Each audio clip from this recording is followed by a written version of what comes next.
Welcome to the online platform of Gyandeep academy. So आज आपल्याला articles discuss करायचे. Very first article economic survey 2025. आता येत्या काही महिन्यामध्ये जे आर्टिकल्स येणार आहेत बजेटशी रिलेटेड, सर्वेशी रिलेटेड, ते सर्व आर्टिकल्स आपल्याला प्रिलिम्स व मेन्स दोन्ही दृष्टिकोनातून खूप जास्त इम्पॉर्टंट आहेत. सो ह्या कॉन्टेक्स्ट मध्ये आपण सर्वात आधी डिस्कस करणार आहोत economic survey. What are the top 10 main ambitions by the ministry of finance in the year 2025. ते आपल्याला जाणून घ्यायचंय. दुसरा आर्टिकल मायक्रो प्लास्टिक्स बद्दल सांगतोय की ग्राउंड वॉटर कसं इम्पॉर्टंट आहे आणि ग्राउंड वॉटर मध्ये मायक्रो प्लास्टिक्सची लेवल वाढल्यामुळे त्याचा परिणाम किंवा त्याचा इफेक्ट कसा होऊ शकतो इकोसिस्टम वरती, ऍग्रीकल्चर वरती आणि ह्युमन लाईफ वरती. ओके, सो त्यानंतर टायगर पॉप्युलेशन इन इंडिया. हा एक टेक्स्ट आणि कॉन्टेक्स्ट महत्वाचा आहे जो आपल्याला आजच्या न्यूजपेपर मधून कव्हर करायचा आहे with respect to tiger census in India. आणि last article that is Myanmar issue. Okay, so म्यानमारच्या कॉन्टेक्स्ट मध्ये एक महत्वाचा एडिटोरियल आजच्या न्यूजपेपर मध्ये आलेला आहे. फाइन. सो या कॉन्टेक्स्ट मध्ये आपण हे सर्व आर्टिकल्स या ठिकाणी डिस्कस करणार आहोत. सो त्यातला सर्वात पहिला मुद्दा, economies fundamental robust amid strong downsides, that is survey of 2025. तर सर्वेचे हायलाइट्स आपण समजून घेऊया वन बाय वन. त्यातला पहिला मुद्दा काय सांगतो, projected GDP growth is about 6.3 to 6.8%. Now look at this chart. Financial year 2024 मध्ये आपलं एस्टिमेट किती होतं, 8.2%. बरोबर. या वर्षी 2025 मध्ये एस्टिमेटेड जीडीपी ग्रोथ आहे 6.4% आणि पुढच्या वर्षी दॅट इज 2026 मध्ये the estimated GDP growth is 6.3 to 6.8%. Now हा जो ग्राफ आहे declining graph is it positive for the visions of India. जसं की विकसित भारत हा गोल आहे भारताचा 2047 पर्यंत. याचा जर आपण बारकाईने विचार केला तर 2047 पर्यंत जर भारताला विकसित देश बनवायचा असेल तर हा जो डिक्लाइनिंग ग्राफ आहे that will not make us achieve that estimated target. So हे टार्गेट अचीव करण्यासाठी, भारताला विकसित बनवण्यासाठी 2047 पर्यंत येत्या काही 2 डेकेड्स मध्ये that is in upcoming 20 years हा जो जीडीपी ग्रोथ आहे तो अराउंड 8% टिकून राहिला पाहिजे. Okay, it should maintain a GDP growth of India should maintain a GDP growth of 8% in the near 2 decades, that is in near upcoming 20 years. तर हा जो एस्टिमेटेड विजन आहे भारताचा तो अचीव होणं पॉसिबल आहे, नॉट विथ दिस इंडायसेस. त्यानंतर दुसरा मुद्दा या ठिकाणी, inflation projected to fall post harvest season. आता या ठिकाणी लक्षात घ्या, जेव्हा तुम्ही इन्फ्लेशनला कन्सिडर करता it is related to demand and supply in the market. म्हणजे तुम्ही जेव्हा इन्फ्लेशनचा संबंध लावता एखाद्या गोष्टीसाठी 2 गोष्टी विचारात घ्यायचे तुम्हाला, डिमांड आणि सप्लाय मार्केटमध्ये कशी आहे. आता पोस्ट हार्वेस्ट सीझन असणार आहे, येते जे महिने आहेत फेब्रुवारी मार्च, तिथं हार्वेस्ट होणार आहे मोठ्या प्रमाणात. So ultimately there will be increased supply of food grains and essential commodities in the market. So जसा सप्लाय वाढला ultimately food prices, food hikes, okay, inflation काय होणार आहे, थोडं नॉर्मल होईल, थोडं कंट्रोल्ड होईल. Okay, so there will be inflation projected to fall, that is inflation will reduce to certain extent in the post harvest season. त्यासोबत India must create 7.8 million non farm jobs annually. वार्षिक जर आपण विचार केला तर वाढता population pressure, migration deal करण्यासाठी आणि सर्व गोष्टी बॅलन्स मध्ये ठेवण्यासाठी जर आपण हे एस्टिमेट लावलं नॉन फार्म जॉब्स एम्प्लॉयमेंटचं तर तो एस्टिमेटेड आकडा आपल्याला किती भेटतो, we need 7.8 million non farm jobs annually. Okay, त्यासोबत balance between corporate profits and wages. म्हणजे जर तुम्ही कॉर्पोरेट सेक्टरचा विचार केला तर कॉर्पोरेट सेक्टरचे प्रॉफिट्स वाढत नाहीयेत का, तर वाढतायत. Okay, there is increase in the profits, there is increase in the revenue collection, there is increase in the scope in corporate sector. पण त्याच्या तुलनेत जर आपण वेजेस कंपेअर केले, पगार कंपेअर केला तर तो त्या प्रोपोर्शन मध्ये वाढत नाहीये. सो दोन्ही गोष्टींमध्ये बॅलन्स साधणं हे गरजेचं आहे. That is profits earned in the corporate sector, at the same time wages that are escalating in the corporate sector. So there needs to be balance between corporate profits and wages. Okay, त्यानंतर upskilling of workers. जो worker कामगार वर्ग आहे भारतामध्ये त्यांचे skilled capabilities लक्षात घेऊन त्यांच्या स्किल्स आपण कशा सक्षम बनवू शकतो, अजून जास्त केपेबल बनवू शकतो, याकडे लक्ष दिलं पाहिजे. याचं कारण असं आहे अपकमिंग आर्टिफिशियल इंटेलिजन्स. जर आपल्याला एम्प्लॉयमेंट सेक्टर कामगार वर्ग हा सुरक्षित ठेवायचा असेल, हा टिकवून ठेवायचा असेल, तर ultimately we have to cope up with the emerging technological world. So या कॉन्टेक्स्ट मध्ये आर्टिफिशियल इंटेलिजन्स ज्या ठिकाणी म्हणजे एक्झॅजरेट होते, ज्या ठिकाणी एस्केलेट होते, सो त्या कॉन्टेक्स्ट मध्ये आपल्याला अपस्किलिंग ऑफ वर्कर्स घडवून आणणं गरजेचं ठरतं. त्यासोबत health tax on junk food, this is the need of the hour. ज्या ठिकाणी जंक फूड मॅन्युफॅक्चर केले जाते त्यातलं शुगर कंटेंट किंवा अदर कंटेंट जे धोकादायक आहे ह्युमन हेल्थसाठी, लोकांना जाणीव असली पाहिजेत की ते नेमकं काय खातायत आणि काय कंझ्युम करतायत आणि त्याचा परिणाम त्यांच्या शरीरावरती कसा होऊ शकतो. So in that context health tax हा एक नवीन पॅरामीटर 2025च्या सर्व्हे मध्ये आपल्याला ऐकायला भेटतो. याआधी हेल्थ टॅक्स किंवा जंक फूड किंवा हेल्थ केअर पॅरामीटर्स याला तितकंसं रेप्रेझेंटेशन किंवा तितकंसं महत्व आपल्या बजेट सर्व्हे मध्ये देण्यात आलेलं नव्हतं, जे की ह्या सर्व्हे मध्ये हायलाइट करण्यात आलंय. That is, people need to be aware. It's high time that people need to be aware what they are consuming, okay, on a daily basis.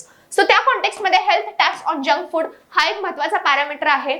त्यासोबत रॅशनलायझेशन ऑफ टॅरिफ्स म्हणजे इंटरनॅशनल टॅक्सेस जे import export होत आहेत त्याच्यावरती जे taxes आकारले जात आहेत बाय द USA और द वेस्टर्न कंट्रीज और द युरोपियन युनियन्स, त्यावरती रॅशनलायझेशन किंवा त्या टॅक्सेस मध्ये rationalisation that is just taxes आकारणं हे खूप जास्त गरजेचं ठरतं. Okay, so that is another important point for the day.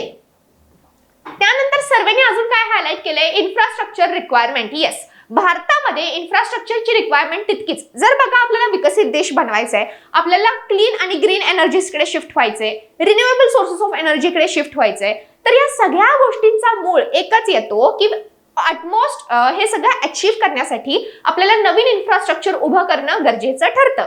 आणि ते इन्फ्रास्ट्रक्चर उभं करण्यासाठी अल्टिमेटली त्या ठिकाणी बजेट अलोकेशन करणं हे सुद्धा तितकंच गरजेचं ठरतं. आता इथे बघा quite clearly public sector efforts cannot fully meet this requirements.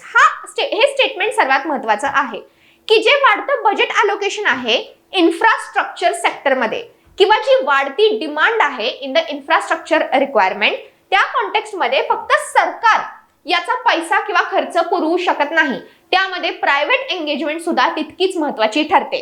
त्यानंतर दोन शब्द इथे महत्वाचे ठरतात, डिसइन्व्हेस्टमेंट आणि प्रायव्हेटायझेशन.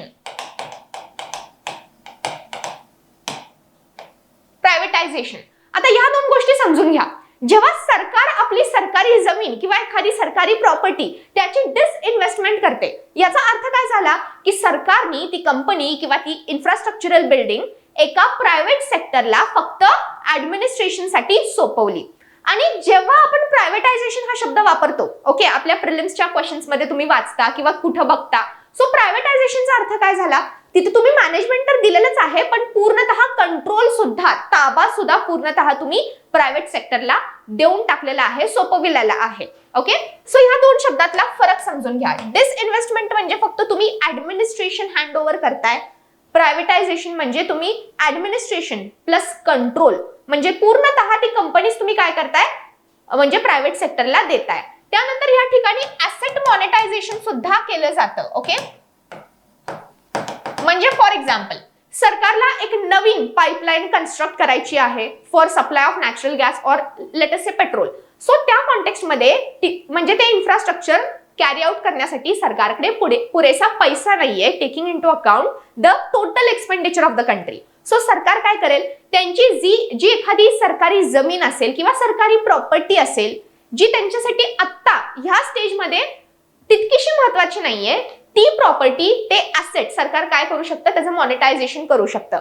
म्हणजे ते एका प्रायव्हेट कंपनीला विकून त्यातून जो पैसा निर्माण होईल, रेव्हेन्यू निर्माण होईल, तो एका नवीन प्रोजेक्टसाठी किंवा नवीन इन्फ्रास्ट्रक्चरसाठी वापरला जाऊ शकतो. सो अशा वेगवेगळ्या पद्धतीने वेगवेगळ्या मेजर्सनी सरकार काय करतं, नवीन इन्फ्रास्ट्रक्चरसाठी पैसा अक्युमुलेट करतं, रेव्हेन्यू गोळा करतं आणि त्यानंतर रिस्पेक्टिव्ह सेक्टर्स मध्ये ते रेव्हेन्यू अलोकेट केलं जातं. ओके, त्यानंतर driving domestic growth and resilience through deregulation, this is also need of the hour. So यामध्ये ते काय सांगतात बघा, getting out of the way and allowing businesses to focus on their core mission is a significant contribution that governments around the country can make to foster innovation and enhance competitiveness. म्हणजे याचा थोडक्यात अर्थ असा झाला की प्रत्येक इंडस्ट्रीला म्हणजे एक रिप्रेझेंटेशन किंवा त्यांची बाजू ऐकली पाहिजे, त्यांना एक संधी दिली पाहिजे की त्यांना ऍक्च्युअली त्यांचे रिक्वायरमेंट्स काय आहेत हे सरकारने जाणून घेतलं पाहिजे आणि त्यानंतर सरकारने काय केलं पाहिजे, ज्या त्या रिक्वायरमेंट्सच्या अनुषंगाने फंड्स अलोकेट केले पाहिजे. Okay, so that is deregulation and resilience growth. So I hope तुम्हाला सर्वे क्लिअर झाला असेल. हे मेन हायलाइट्स होते of the economic survey of 2025. Ultimately हे खूप जास्त महत्त्वाचे आहेत प्रिलिम्स मेन्स दोन्हीसाठी. Okay, so we move towards the second article of the day, that is study finds microplastics in cities ground water. आता सर्वप्रथम तुम्हाला हे समजून घेणं आवश्यक आहे की ground वॉटरचा significance day to day life मध्ये काय आहे, तरच तुम्ही समजू शकता की how will microplastics affect ecology and the environment and the human health also in short. So त्यासाठी आधी आपण सिग्निफिकन्स समजून घेऊया की microplastics day to day life मध्ये कसे महत्त्वाचे आहेत. सॉरी, मायक्रोप्लास्टिक्स नाही, ground water day to day life मध्ये किती सिग्निफिकंट आहे. सो इथे लक्षात घ्या, it is often of high quality. Ground water काय आहे, चांगल्या क्वालिटीचं, रिफाइंड क्वालिटीचं आहे.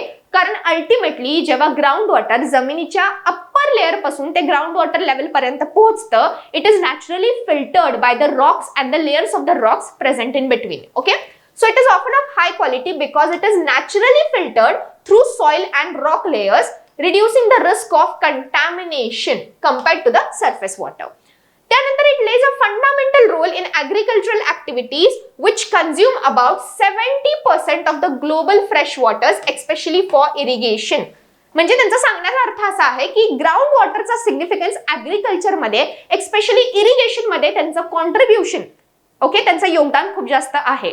सो त्या कॉन्टेक्स्ट मध्ये they are very important for agriculture as a source of irrigation. Okay, त्यानंतर they maintain ecosystem health by providing base flow to rivers and wetlands during low flow periods. म्हणजे एखाद्या वर्षी जर दुष्काळ असेल किंवा म्हणजे त्या वर्षी जर फॉर एक्झाम्पल कमी पाऊस पडला असेल, तर त्या कॉन्टेक्स्ट मध्ये, त्या सिच्युएशन मध्ये इकोसिस्टमची हेल्थ म्हणजे इकोसिस्टम मध्ये बॅलन्स कायम ठेवणं यामध्ये ग्राउंड वॉटरचा मोठा वाटा आहे.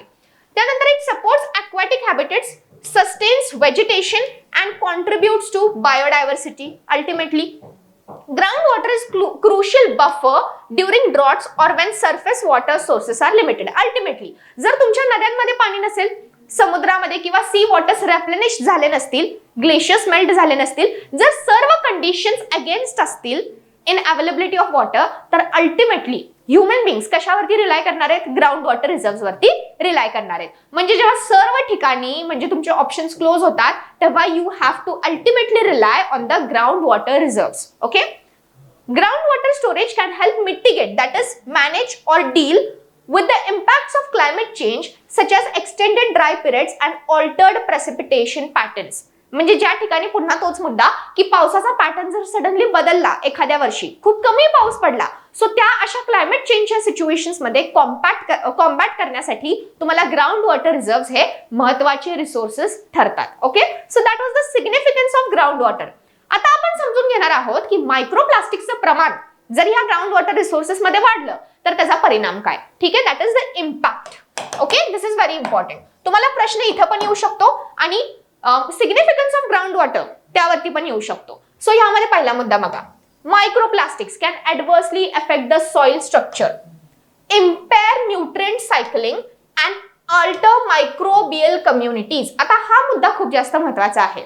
मायक्रोप्लास्टिकचं प्रमाण जर ग्राउंड वॉटर मध्ये वाढलं तर त्याचा थेट इफेक्ट मायक्रोबियल कम्युनिटीज वरती होतो. आणि तुम्ही एक गोष्ट लक्षात घ्या की सॉइल ऍसिडिक आहे का बेसिक आहे, सॉइलचं कॉम्पोजिशन काय, सॉइल मध्ये ह्युमस कंटेंट कमी आहे का जास्त आहे, ह्या सर्व प्रश्नांची उत्तरं अल्टिमेटली एकाच पॉइंट मधून निघतात की सॉइल मध्ये मायक्रोबियल कंटेंट किती आहे, मायक्रोफ्लोरा किती आहे किंवा कुठल्या प्रकारचा आहे, नायट्रोजन फिक्सिंग आहेत, नॉन नायट्रोजन फिक्सिंग आहेत का अजिबातच नाहीये. Okay, so that will ultimately depend on the microbial communities. So जर तुमचं मायक्रोप्लास्टिकचं प्रमाण त्या ग्राउंड वॉटर मधलं, त्या सॉइल मधलं मायक्रोबियल कम्युनिटीज अल्टर करायला लागलं तर त्या सॉइलच्या प्रॉपर्टीज सुद्धा ऑल्टर होणार आहेत.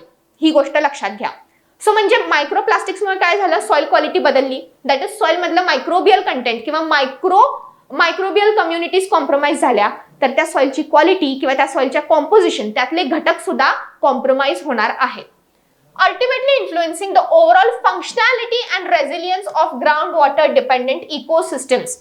म्हणजे ज्या कुठल्या इकोसिस्टम, जसं की आपण इथे फार्म इकोसिस्टम बद्दल बोललो, बरोबर का, microbial community soil, so we are talking about a farm ecosystem. आता ती फार्म इकोसिस्टम ह्या ग्राउंड वॉटर वरती अवलंबून आहे. सो त्या ग्राउंड वॉटर वरती ज्या कुठल्या इकोसिस्टम्स अवलंबून असतील त्यांचा बॅलन्स किंवा त्यांची क्वालिटी काय होणार आहे, कॉम्प्रोमाइज होणार आहे. Furthermore, microplastics can serve as vectors for transporting harmful chemicals and pathogens, exacerbating their potential ecological consequences. म्हणजे ultimately many microplastics act as vector, म्हणजे त्यांच्या थ्रू वेरियस बॅक्टेरियल आणि व्हायरल डिसीजेस ट्रान्समिट होऊ शकतात. सो अल्टिमेटली तिथं quality of water compromise होतीये. Okay. आणि एक गोष्ट लक्षात घ्या, भारतामध्ये भरपूर असे स्टेट्स आहेत आणि रिजन्स आहेत ज्या ठिकाणी ग्राउंड वॉटरला पोर्टेबल वॉटर म्हणून यूज केलं जातं, म्हणजे ड्रिंकिंग पर्पजेस साठी यूज केलं जातं. ओके. सो त्या कॉन्टेक्स्ट मध्ये तुम्ही समजू शकता, जर असे मायक्रोप्लास्टिक्स वाढले त्या पाण्यामध्ये तर they will act as vectors for multiple diseases and it will ultimately affect the human health in that region. Concerns regarding the human health implications of microplastic groundwater contamination are increasing. Emerging evidence suggests that humans may be exposed to microplastics by consuming contaminated groundwater or indirectly through food chains that rely on affected water sources. उदाहरणार्थ मायक्रोप्लास्टिकचं प्रमाण वाढलं ह्यामध्ये, तर तेच पाणी आपण शेतांमध्ये पिकांना सप्लाय करतोय. So ultimately there will be bio accumulation of this microplastics in your crop. आणि जेव्हा ते तुम्ही कंझ्युम कराल अल्टिमेटली ते फूड चेन मध्ये काय होत राहील, सर्क्युलेट होत राहील आणि बॉडीमध्ये अक्युमुलेट होत राहील in higher food chains. Okay. At higher levels. The potential health risks associated with microplastics include physical damage to organs, the absorption of chemical additives present in the plastic, and the transmission of pathogens. म्हणजे हे झाले health implications, समजून घ्या. Okay, so these can be the consequences of microplastics on human body. Fine.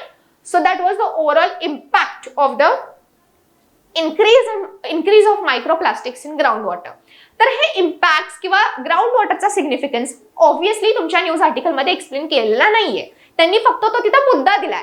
So आपल्या Hindu analysis या प्लॅटफॉर्मचा उद्देशच काय आहे की जो न्यूज आर्टिकल आलाय त्या न्यूज आर्टिकलला आपण काय करतो, आपण मेन्सच्या अँगलनी मोल्ड करून समजून घेतो की बाबा ह्या न्यूज मधून अपेक्षित प्रश्न कुठले येऊ शकतात किंवा परीक्षेसाठी लागणारा कंटेंट तुम्हाला कुठला आहे. हे बऱ्याचदा विद्यार्थ्यांना काय होत नाही, क्लिक होत नाही जेव्हा तुम्ही न्यूजपेपर वाचता. सो आमचं काम एवढंच आहे की जो न्यूज आर्टिकल येईल तो न्यूज आर्टिकल समजून देणं आणि हिंदू अनालिसिस मध्ये पर्टिक्युलरली मेन्सच्या अँगलनी तो आर्टिकल डिस्कस केला जातो. दॅट इज तुम्हाला कंटेंट सांगितलं जातं आणि त्या न्यूज आर्टिकलला कसं इंटरप्रेट करायचं, कसं परसिव्ह करायचं हे दाखवलं जातं. फाईन. सो आपण वळूयात पुढच्या आर्टिकलकडे. That is 4 years on Myanmar and its continuing nightmare. पहिल्यांदा आपल्याला मुद्दा क्लिअर झाला पाहिजे की म्यानमारमध्ये नेमका इश्यू कुठला चालू आहे. That we will come back to this article. Now if you look at this situation in Myanmar, म्हणजे सिच्युएशन तिथे इतकी वाईट का आहे किंवा अग्रेसिव्ह का आहे, कारण म्यानमार मध्ये जे एथनिक आर्म्ड ऑर्गनायझेशन ग्रुप्स आहेत ज्याला तुमच्या न्यूजपेपरमध्ये EAO या शब्दाने संबोधला आहे. Okay. Ethnic armed organisations.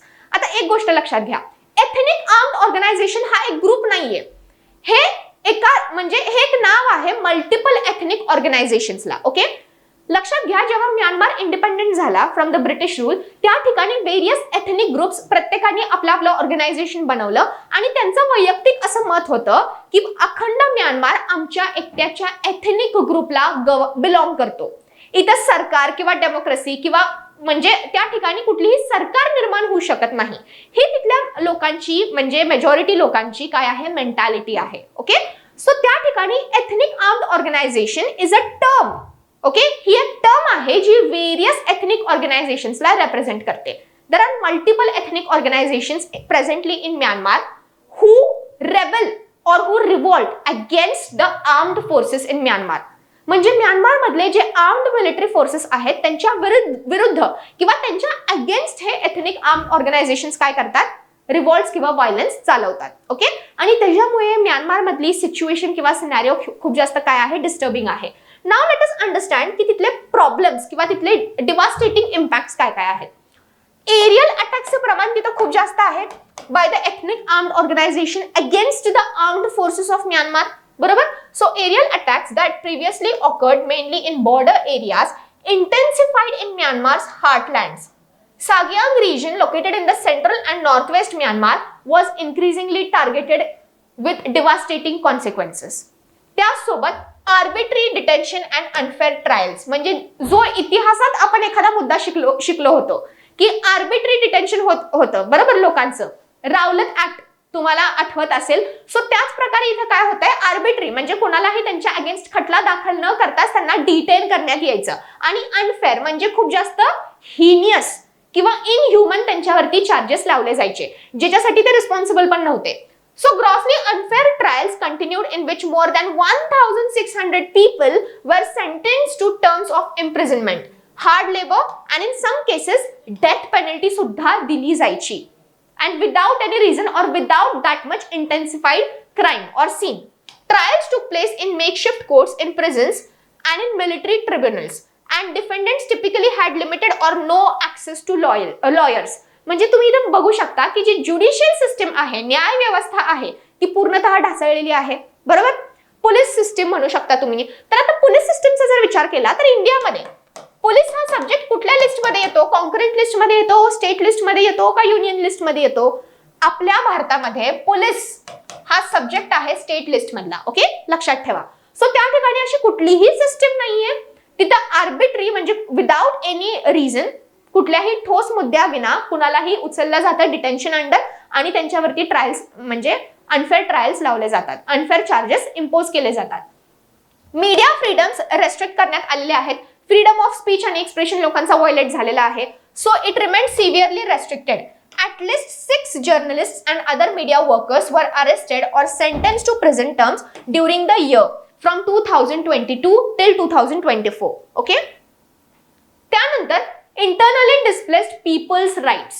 In the aftermath cyclone Mocha, the military authorities impeded and in some cases prevented humanitarian assistance from reaching affected communities. तुम्ही बघू शकता किती inhuman situations तिथे exist करत आहेत.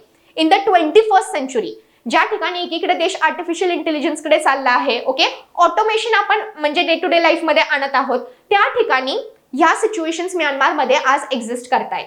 There were also reports that the military authorities delayed authorizations to international humanitarian organizations trying to scale up their operations to provide humanitarian aid in the region. Okay? आणि त्यासोबत human trafficking खूप मोठ्या प्रमाणात, illegal प्रमाणात एक्स्पेशली महिलांचं, छोट्या मुलांचं होत आहे. So there is exploitation of the basic human rights to the people of Myanmar. So you can see here human trafficking. The UN human rights office estimated that, आकडा बघा, अराउंड 1,20,000 पीपल, हजारात नाही तर लाखांमध्ये, 1,20,000 people were held in compounds in areas often controlled by pro military militants bordering Thailand and China, where they were forced to work in cyber scams and illegal gambling run by criminal gangs. So तिथे छोट्या मुलांचं म्हणू शकता तुम्ही, महिलांचं, of course पुरुष पण होते त्यामध्ये, असं नाही की पुरुष नव्हते. सो अशा लोकांना काय केलं जायचं, एक्सप्लॉइट केलं जायचं, त्यांचं ह्युमन ट्रॅफिकिंग म्हणजे त्यांचं ऑब्जेक्टिफिकेशन केलं जायचं, आणि त्यांना फोर्सफुली इलिगल ऍक्टिव्हिटीज मध्ये काय केलं जायचं, एंगेज केलं जायचं, ज्यांनी त्यांची पूर्ण लाईफ अगदी 360 डिस्ट्रॉय होतीये इनफॅक्ट. सो ही आहे प्रेझेंट सिच्युएशन, तुम्ही बघू शकता. That is the situation in Myanmar. Now let us come back to the editorial. त्यांनी पुन्हा तेच मुद्दे इनडायरेक्टली ब्रॉडर ऍस्पेक्ट किंवा शॉर्टर अँगलनी सांगितलेले आहेत. सो यामध्ये तुम्ही बघू शकता, past 4 years have brought armed battles to homes, villages, cities with the government troops fighting against their own people. म्हणजे एथनिक आर्म्ड ऑर्गनायझेशन्स मधली लोक ही स्वतः म्यानमारचीच आहेत, आणि त्याच म्यानमार मधल्या लोकांच्या विरुद्ध ह्या आर्म्ड फोर्सेसला काय करावं लागतंय, बंदुका उचलाव्या लागतायत. म्हणजे जर तुम्ही ओव्हरऑल सिच्युएशन इमॅजिन केली तर एथनिक आर्म्ड ऑर्गनायझेशन मधली लोक पण म्यानमारचीच आहेत, आणि आर्म्ड फोर्सेस मधली लोक सुद्धा म्यानमारच्या सरकारची आहेत.